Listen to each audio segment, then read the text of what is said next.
Here you go. You're eating again? Ever since then, I've never tasted anything like it. Shima... Vaughn, we have to find her. She might have some connection to the culinary guru. It's you?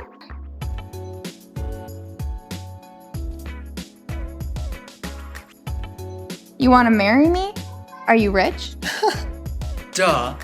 Our boss is top dog of the restaurant world. Great, then I'll marry you. We should go out on the town and get some tasty treats to celebrate. I am ready to feast. First you have to pay, and your total is...